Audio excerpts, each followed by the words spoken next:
Yeah, look, I mean, it is utterly startling how at this moment of extraordinary weakness for Iran, Trump said, lacking 48 leaders killed in a matter of hours at the beginning of this American and Israeli onslaught here, that they are choosing to attack neighbours, regional powers like Saudi Arabia, Bahrain, Kuwait, the United Arab Emirates, with whom it has not traditionally had a long-term public quarrel, but has essentially here picked an entirely new fight, hitting civilian targets by mistake or by accident or error at some point. That is utterly stunning, and that persists until now. And in fact, the foreign minister of Iran has indeed suggested that some kind of autonomy may have been given to Iranian military units in orders given prior to the death of Khamenei and this original onslaught. So unclear exactly what kind of command and control we're indeed seeing. Also, as you mentioned too, Caitlin, it is not entirely clear what the US endgame or goals really are here. If you listen to the president there, he kept harking back to two specific things: long-range missiles and Iran having a nuclear weapon. Well, clearly the Israelis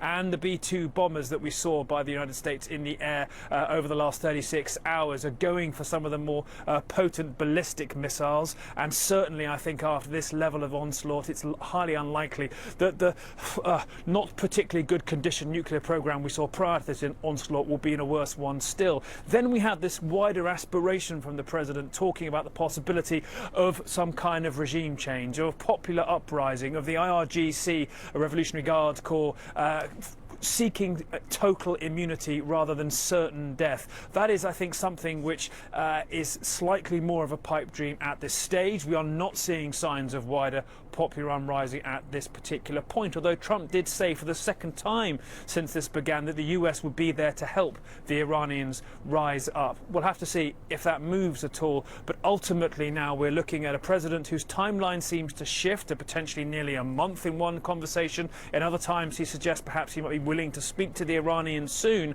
and I think a region here deeply on edge as to how, as this continues, the capacity for it spiraling out of control increases, but also aware as well that Iran is probably weak and weaker by the day, and the United States may see its complications here growing as well. A lot of unanswered questions here.